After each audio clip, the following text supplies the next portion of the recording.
Bismillahirrahmanirrahim. Assalamualaikum warahmatullahi wabarakatuh. Waalaikumsalam. Innal hamdalillahi nahmaduhu hamdan katsiran thayyiban mubarakan fihi kama yuhibbu rabbuna wa yardah. Ashhadu an la ilaha illallah wahdahu la syarika lah وأشهد أن محمدًا عبده ورسوله لا نبي ولا رسول بعده. اللهم فصل وسلم وبارك على نبينا محمد وعلى آله وأصحابه وأنصاره وجنوده ومن جاهد في سبيل الله حق جهاده إلى يوم الدين. أما بعد. قال الله تعالى في القرآن الكريم: أعوذ بالله من الشيطان الرجيم. يا أيها الذين آمنوا اتقوا الله حق تقاته ولا تموتن إلا وأنتم مسلمون. فإن أصدق الحديث كتاب الله وخير الهدي هدي محمد صلى الله عليه وسلم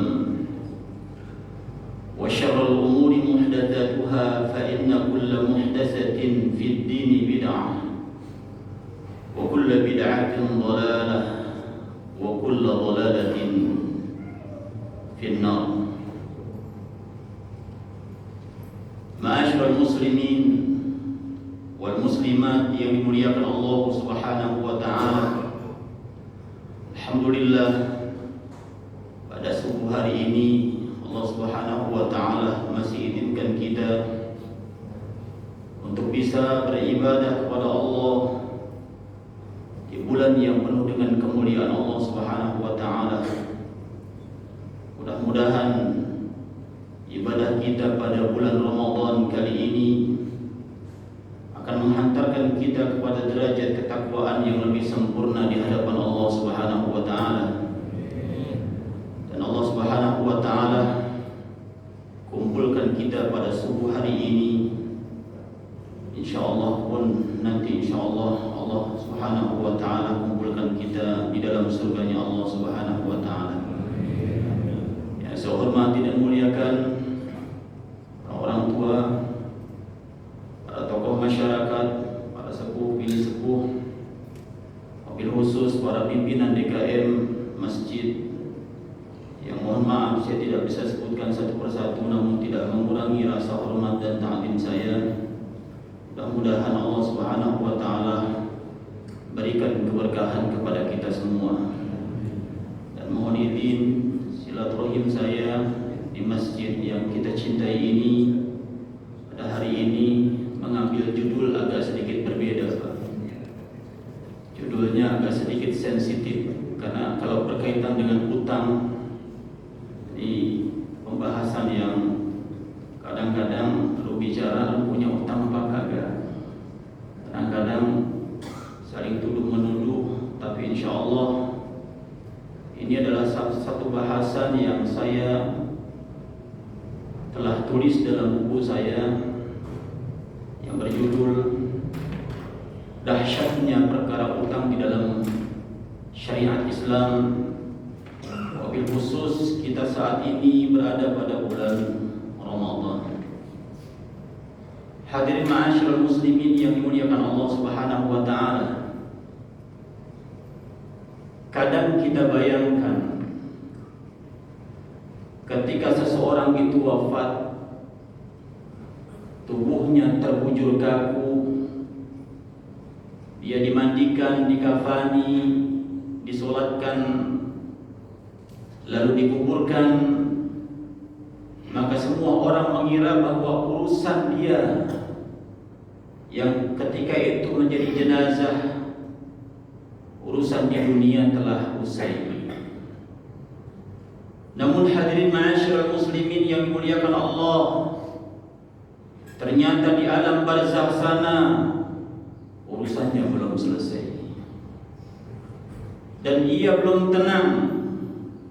Pertanyaannya adalah apa yang membuat ia belum selesai urusannya di dunia dan yang membuat dia belum tenang, maka tidak lain adalah perkara utang yang belum terbayarkan ketika dia hidup di dunia. Faktanya di bulan Ramadan kita saksikan fenomena di masyarakat yang berulang setiap datang Ramadan. Kantor-kantor penggadaian, Masya Allah, penuh oleh masyarakat. Tempat-tempat peminjaman uang juga penuh dengan masyarakat. Dan mereka berlomba-lomba untuk meminjam uang. Bahkan di zaman saat ini serba digitalisasi, Pak. Kita nggak usah datang ke kantor-kantor tersebut. Kita nggak usah datang ke tempat-tempat peminjaman uang. Cukup keluarkan HP kita.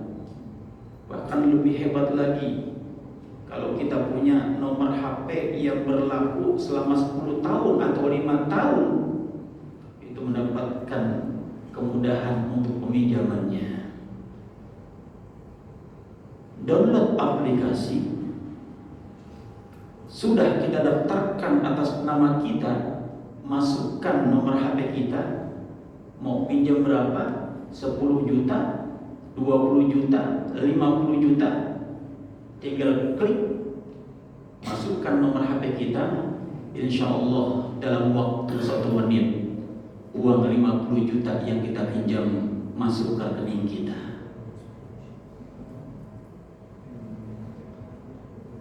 Dan ini berlaku bukan hanya untuk orang-orang dewasa, bukan hanya berlaku untuk orang-orang tua. Berapa banyak mahasiswa, berapa banyak anak-anak SMA, bahkan anak-anak SMP di Kota Depok yang kita tangani di Majelis Ulama Indonesia Kota Depok. Anak-anak usia SMP bunuh diri, gantung diri. Ketika ditelusuri apa yang menyebabkan dia gantung diri dan bunuh diri, ternyata si anak ini memiliki hutang melalui pinjaman online. Dan Masya Allah, fenomena Ramadan saat ini sudah semakin bergeser daripada fenomena yang terjadi pada zaman baginda Nabi Muhammad SAW. Karena terkadang di antara kita ada menafsirkan Ramadan itu bukan hanya bulan ibadah, khususnya di negeri yang kita cintai ini, Pak. Ramadan ini dijadikan sebagai bulan bisnis dan kuliner. Sekarang Masya Allah luar biasa, Pak. Mal-mal besar, barangkali ibu-ibu pernah datang ke Pondok Indah Mall. Itu di lantai atas, di tim yang 5 sekarang lagi ada pameran yang terintegrasi dengan media sosial, Instagram. Orang-orang yang memiliki brands pakaian-pakaian wanita dikumpulkan, ada 120 seluruh Indonesia berkumpul di sana, dan pengunjungnya Masya Allah mengalahkan sholat tarawih kita, Pak. Kalau di sini kita masuk pakai barcode nggak, Pak? Ada masjid yang masuk sholat tarawih pakai daftar dulu, pakai barcode. Jangankan pakai barcode, kita tawarin yuk datang ke masjid, apalagi sudah 10 yang kedua, bahkan nanti 10 yang ketiga, Pak. Yang awalnya di awal-awal Ramadan, Masya Allah, saya yakin ini masjid kayaknya nggak muat sama masyarakat, betul apa betul? Sampai di KM ini kayaknya kita harus pugar nih masjid. Kenapa? Jamaah kita udah membludak. Luar biasa, Pak. pameran-pameran serta jualan-jualan bisnis di antara kaum muslimin menjadikan Ramadan nilainya bergeser. Sebelum Ramadan adakah kegiatan-kegiatan semacam itu? Tidak ada. Tapi Masya Allah, tapi jangan kemudian ini Ustaz ngasih informasi ya, pulang dari sini nanti ajak anak sama istri, coba kita lihat di Pondok Indah Mall ada nggak yang dikatakan oleh Ustaz. Masya Allah Pak, itu jalan saja Pak, di dalamnya susah. Ibu-ibu ada yang tahu karena udah kemarin pergi ke sana Pak. Dia pindah nanti dari Pondok Indah Mall ke Ayam Tanjung Barat, dibuka lagi di sana semua. Ternyata mereka menjadikan Ramadan itu bukan sekedar bulan ibadah, bahkan iktikafnya berpindah dari masjid dan musola ke mal-mal sana. Nafsu konsumtif masyarakat kita berbungkus ibadah seolah-olah semua pengeluaran yang dikeluarkan oleh keluarga-keluarga kaum muslim ini adalah berpahala. Bayangkan anak-anak kita sekarang Pak, dia nggak akan mau sahur kalau makanannya tidak istimewa.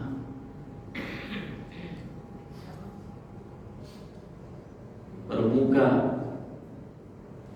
kalau mungkin di sana atau di sini tidak ada pasar-pasar yang menjual takjil. Coba kalau Bapak lewat di jalan tol Besari Andara, mulai dari depan Green Andara berputar lagi, yang awalnya tidak pernah sore-sore itu ada orang yang jualan Pak. Masya Allah sekarang Pak, semua penuh dengan orang-orang yang jualan. Maka Ramadan dijadikan sebagai bulan bisnis. Sore hari yang seharusnya kaum muslimin bermunajat kepada Allah Subhanahu wa taala 10 menit atau 20 menit sebelum dia berbuka, dia berdoa kepada Allah Subhanahu wa taala. Karena saking banyaknya orang datang ke sana, macet jalanan. Akhirnya apa? Masih di tempat beli kuliner tersebut sudah berkumandang azan. Allahu Akbar, Allahu Akbar. Akhirnya buka di jalanan. Dibeli pun kadang-kadang Masya Allah Pak, olok beda, lontong beda, ya, goreng-gorengan beda. Dihadapkan semua di depan kita semua. Padahal kalau kita sudah mendengar azan, minum seteguk air putih sama 3 butir kurma Pak, itu makanan-makanan yang kita beli waktu jam 5 sebelum berbuka. Kira-kira kita makan semua apa tidak? Kita makan semua? Tidak. Akhirnya mubazir. Lebaran pun begitu, dikit lagi. Mengharuskan diri dengan setahun sekali harus beli baju yang serba mewah dan mahal. Ya kalau baju laki-laki muslim alhamdulillah 100-200 masih dapat Pak. Tanya sama ibu-ibu berapa harga baju untuk muslimah? Di atas 1 juta Pak. Yang berpikir nanti suaminya lah kagak punya duit, ini bagaimana ya?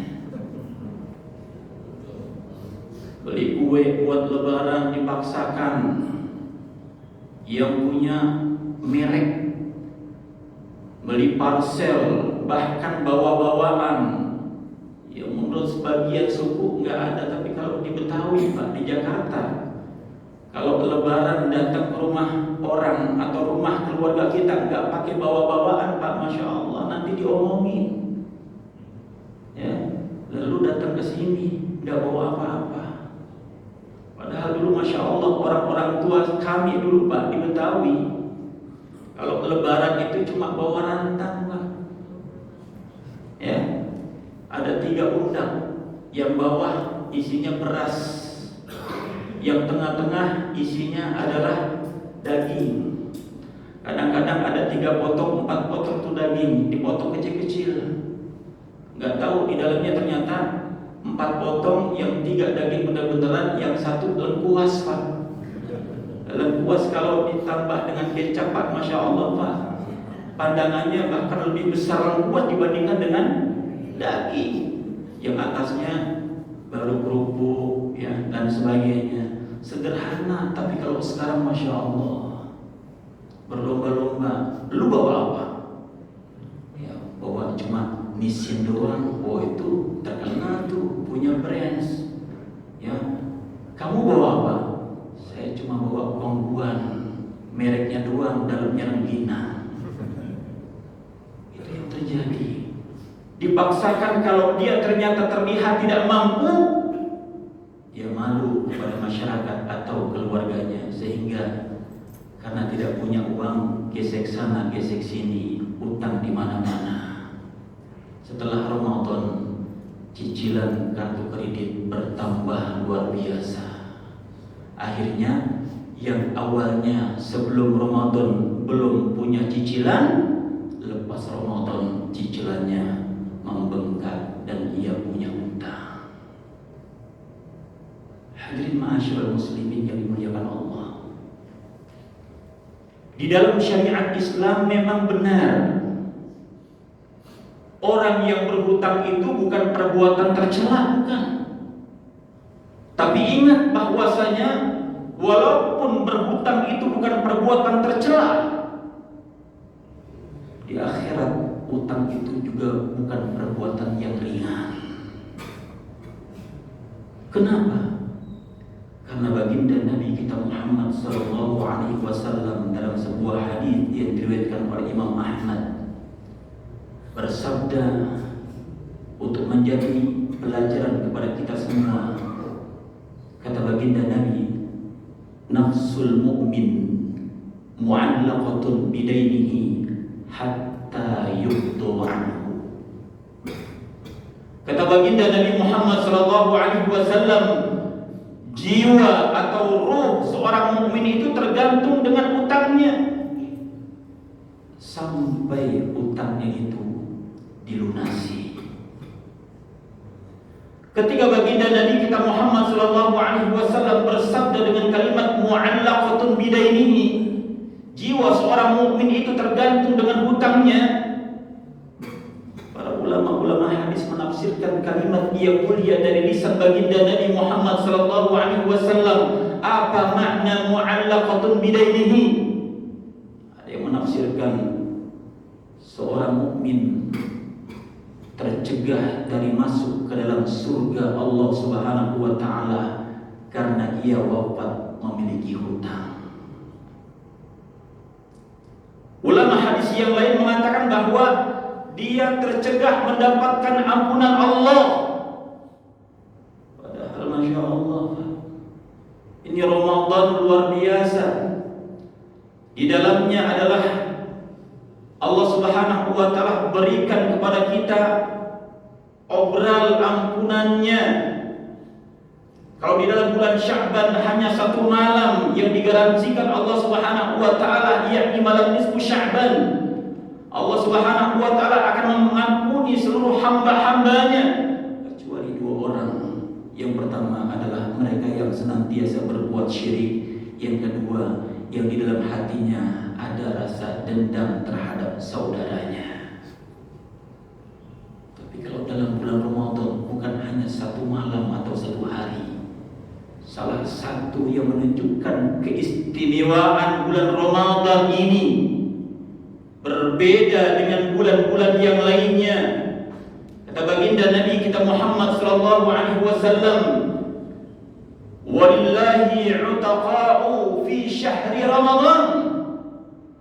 Ada orang-orang yang dikategorikan baginda Nabi Muhammad sallallahu alaihi wasallam pada setiap hari dan setiap malam pada bulan Ramadan, yakni mereka yang dikategorikan sebagai utaqa. Apa itu utaqa? Orang yang dibebaskan Allah Subhanahu wa taala dari api neraka.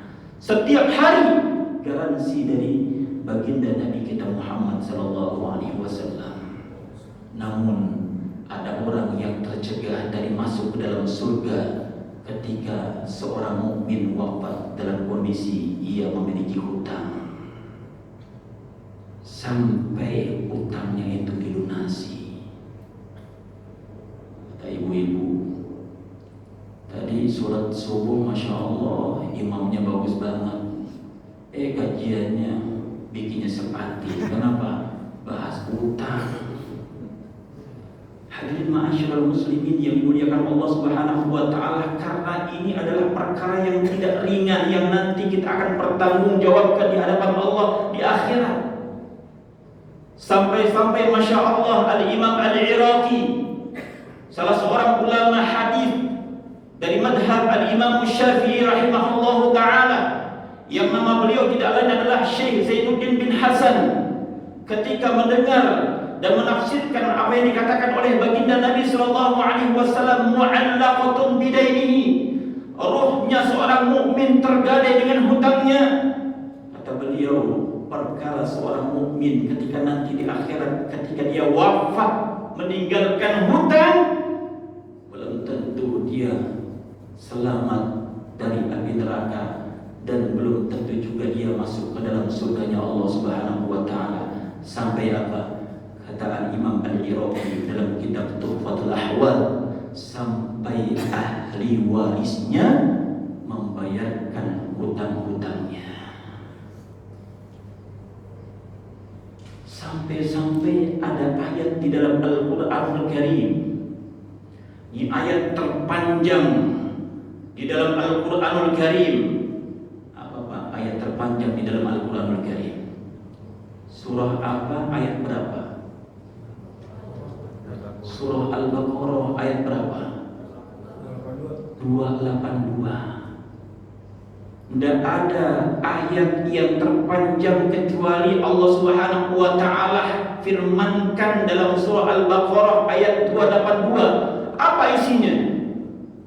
Isinya adalah tentang syariat Allah Subhanahu wa taala, bagaimana seorang muslim ketika dia ingin berhutang, baik orang yang berhutang maupun orang yang dihutangi.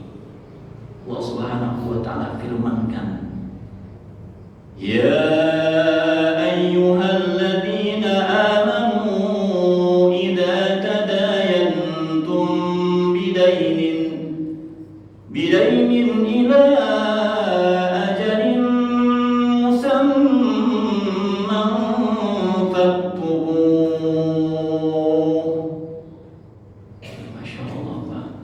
sampai bukan hanya baginda Nabi Muhammad sallallahu alaihi wasallam, Allah yang memberikan syariat kepada kita umat baginda Nabi Muhammad sallallahu alaihi wasallam dalam perkara hutang pun mewanti-wanti hati-hati dengan hutang. Dan ayat terpanjang ini semua isinya tentang bagaimana seorang muslim, seorang mukmin ketika dia berhutang, Allah Subhanahu wa taala tutup ayat yang mulia di pojok baris yang paling akhir. Wallahu bikulli syai'in alim. Allah Maha mengetahui terhadap segala sesuatu. Karena Allah sangat paham hati hamba-hambanya. Biasanya kalau awal meminjam, orang kita kejar-kejar, minjamnya dengan perasaan muka melas banget. Gak ada orang minjam, Pak, gue minjam uang. Gak ada. Biasanya, Pak, Bu, tolong dong pinjemin saya, udah gak makan seminggu. Anak saya mau bayar SPP, UKT, mahal.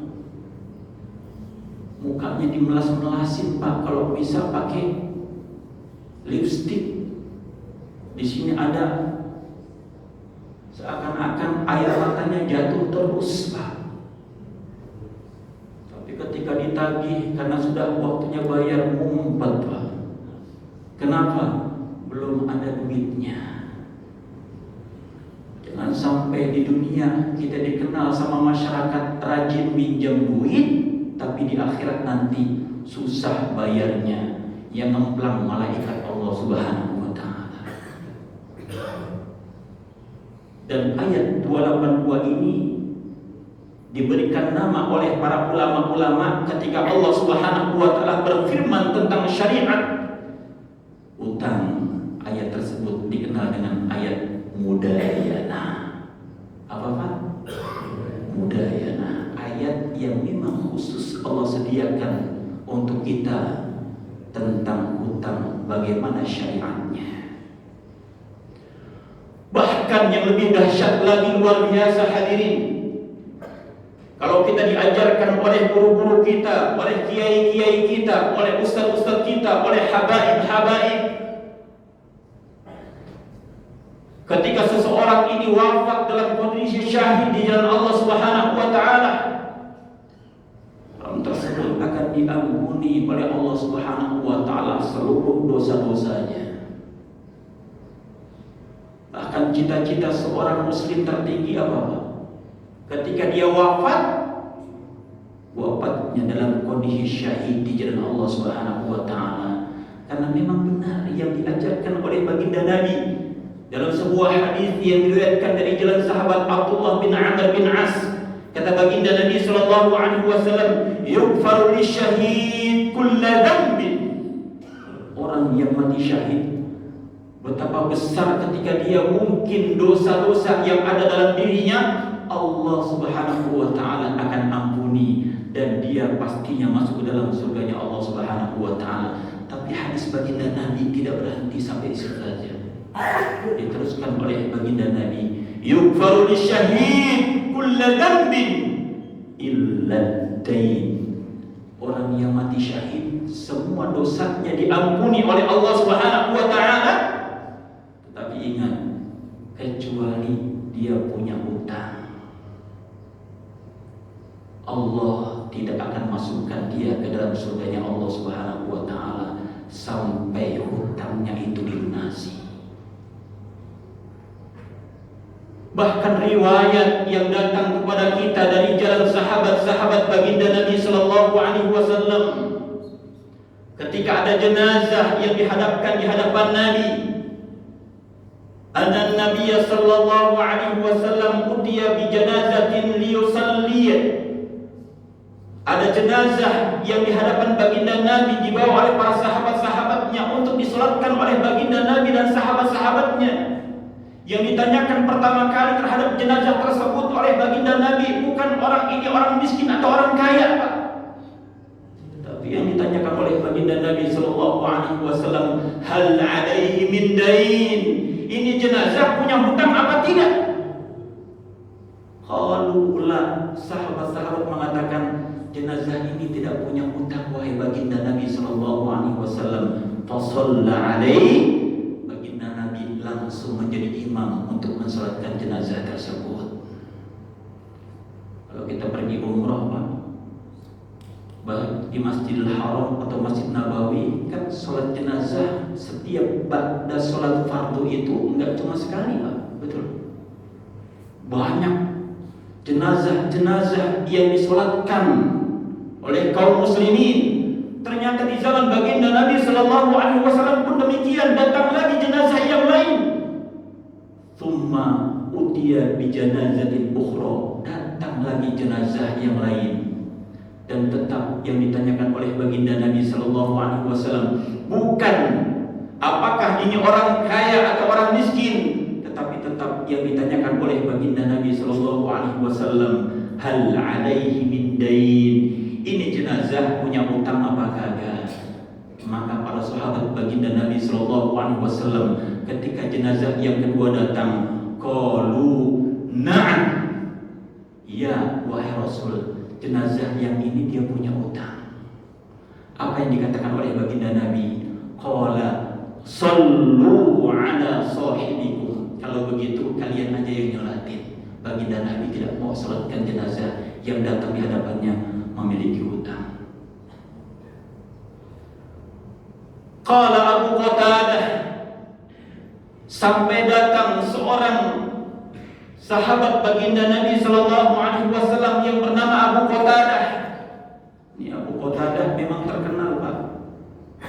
Di antara sahabat-sahabat baginda Nabi sallallahu alaihi wasallam, Abu Qatadah ini adalah orang yang sering menanggung utang orang. Sahabat baginda Nabi itu macam-macam, Pak. Ada orang kaya, ada orang yang biasa-biasa saja ekonominya, ada orang yang di bawah rata-rata. Dan mereka memiliki keistimewaan berbeda-beda. Yang kaya-kaya, kadang-kadang ada yang seperti Abu Qatadah, tugasnya dia adalah menanggung utang para sahabat-sahabatnya yang lain. Ada yang lebih kaya lagi, Pak, namanya Abdurrahman bin Auf. Saking kayanya, uangnya kagak putus-putus. Ia berdoa kepada baginda Nabi, kepada Allah Subhanahu wa taala setiap hari. Apa doanya? Minta dimiskinkan sama Allah Subhanahu wa taala. Ada di sini setiap hari doanya, ya Allah miskinkan saya ya Allah, ada. Agak pakai berdoa juga kita udah miskin, Pak. Ternyata Abu Qatadah mengatakan, alayya dainuhu ya Rasulullah. Jenazah ini saya yang menanggung utangnya wahai baginda Nabi sallallahu alaihi wasallam. Fa shalla alaihi. Ketika baginda Nabi mendengarkan ada sahabatnya yang menanggung utang jenazah yang kedua, maka kemudian baginda Nabi sallallahu alaihi wasallam yang awalnya mengatakan sallu ala sahibikum, kalian saja yang mensalatkan jenazah ini, kemudian fa shalla alaihi, baginda Nabi mensalatkan jenazah yang kedua tadi. Hadirin ma'asyiral muslimin yang dimuliakan Allah, sekali lagi, memang utang itu bukan perbuatan tercela di dalam syariat Allah Subhanahu wa taala.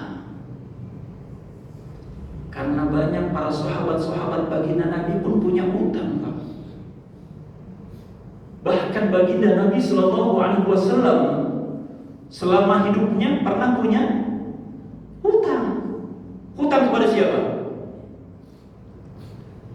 Ada orang di sini.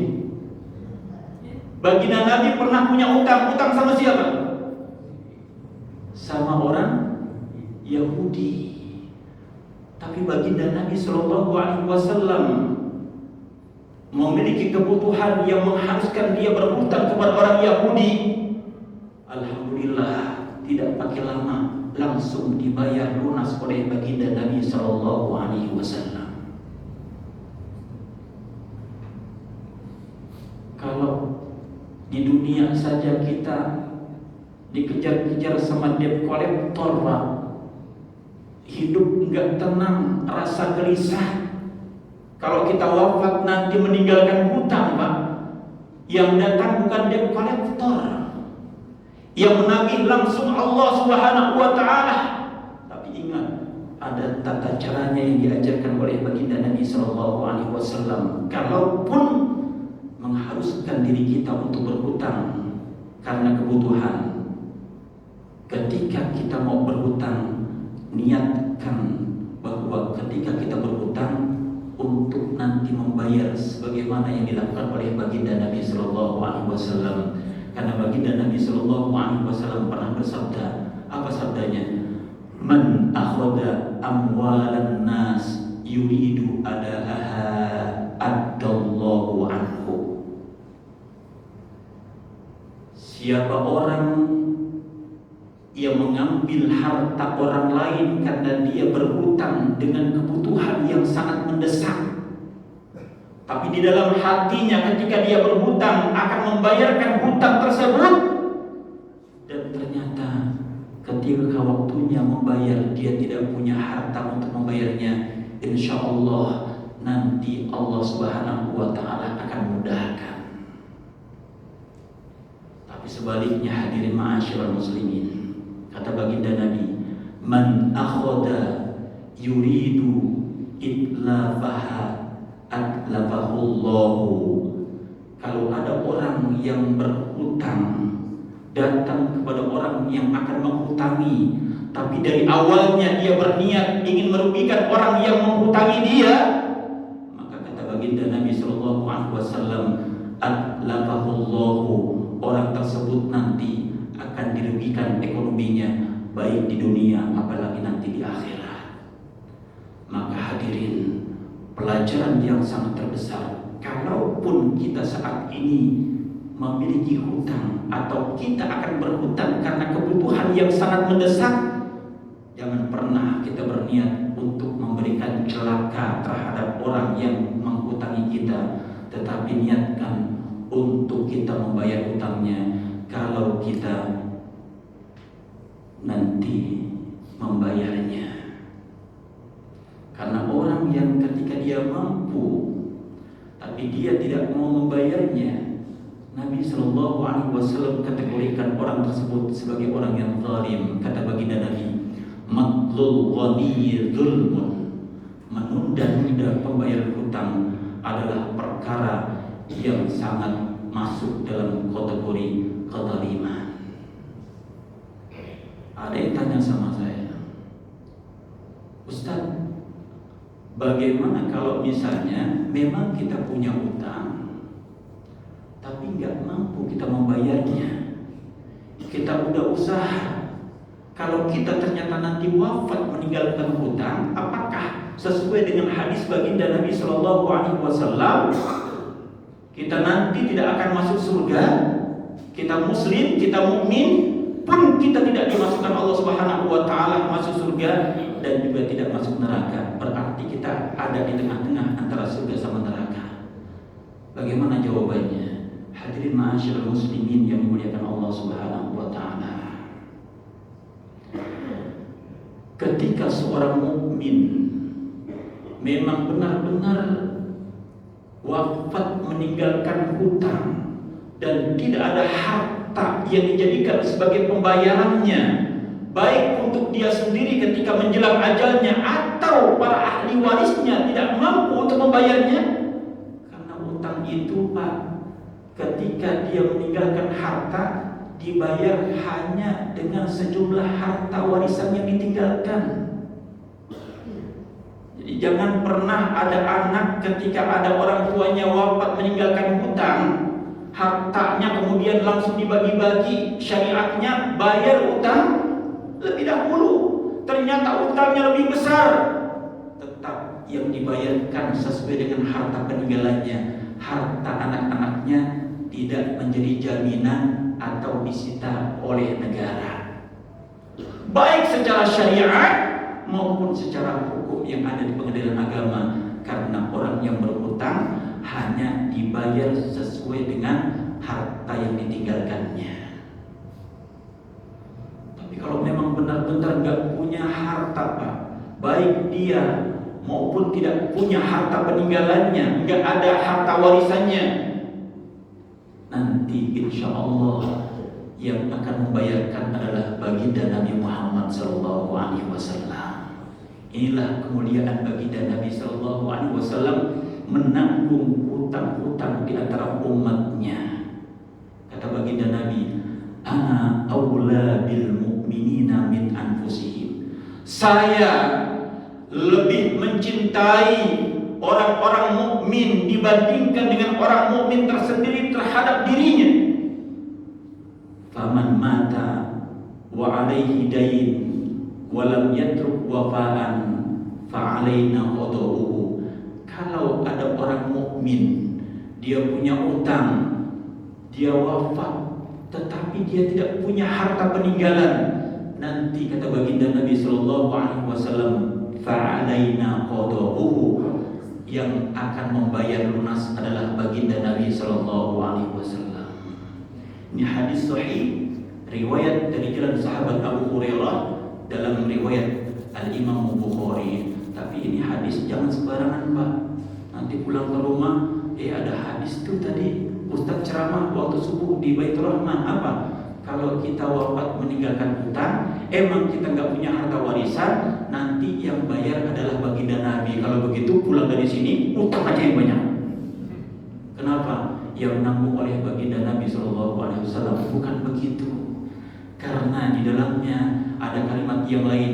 Wa man taraka malan fali warasatihi. Kalau ternyata orang tersebut wafat meninggalkan harta, maka hartanya yang harus menjadi jaminan untuk membayarkan hutangnya. Hadirin ma'asyiral muslimin yang dimuliakan Allah Subhanahu wa taala. Perkara masalah ini memang bukan tercela di dalam syariat Allah Subhanahu wa taala, dan tekanan di antara kita, ya. Walaupun dia orang berada, kadang-kadang jangan anggap bahwa orang kaya itu tidak memiliki hutang, Pak. Dia punya mobil yang mewah-mewah itu ternyata boleh kredit, Pak, bukan dibayar lunas. Apa trik dari baginda Nabi Shallallahu Alaihi Wasallam? Kalau ternyata memang kita punya hutang, maka jangan lupakan berdoa kepada Allah Subhanahu Wa Taala. Apa doanya? Doanya diajarkan baginda Nabi Shallallahu Alaihi Wasallam kepada sahabatnya Mu'adz bin Jabal. Mu'adz bin Jabal, sahabat Nabi, satu ketika ditagih hutangnya pada hari Jumat oleh orang-orang Yahudi, ya. Dan baginda Nabi Shallallahu Alaihi Wasallam tatkala itu mencari-cari Mu'adz bin Jabal mana? Kok Mu'adz bin Jabal enggak sholat Jumat bersama baginda Nabi Shallallahu Alaihi Wasallam? Mu'adz bin Jabal cerita, waktu saya mau berangkat sholat Jumat, Rasulullah di depan pintu ada orang yang menghutangi saya, nagih utang saya. Terus saya takut, saya dekam di dalam kamar saya, Rasulullah. Terus saya tidak melaksanakan sholat berjamaah Jumat bersamamu, wahai baginda Nabi. Apa sebabnya? Karena utang itu. Maka Rasulullah Shallallahu Alaihi Wasallam memberikan doa khusus kepada beliau dan kita umat baginda Nabi Muhammad Shallallahu Alaihi Wasallam. Coba kita ikutin, mudah-mudahan kita diberikan keleluasan harta untuk membayar hutang-hutang kita.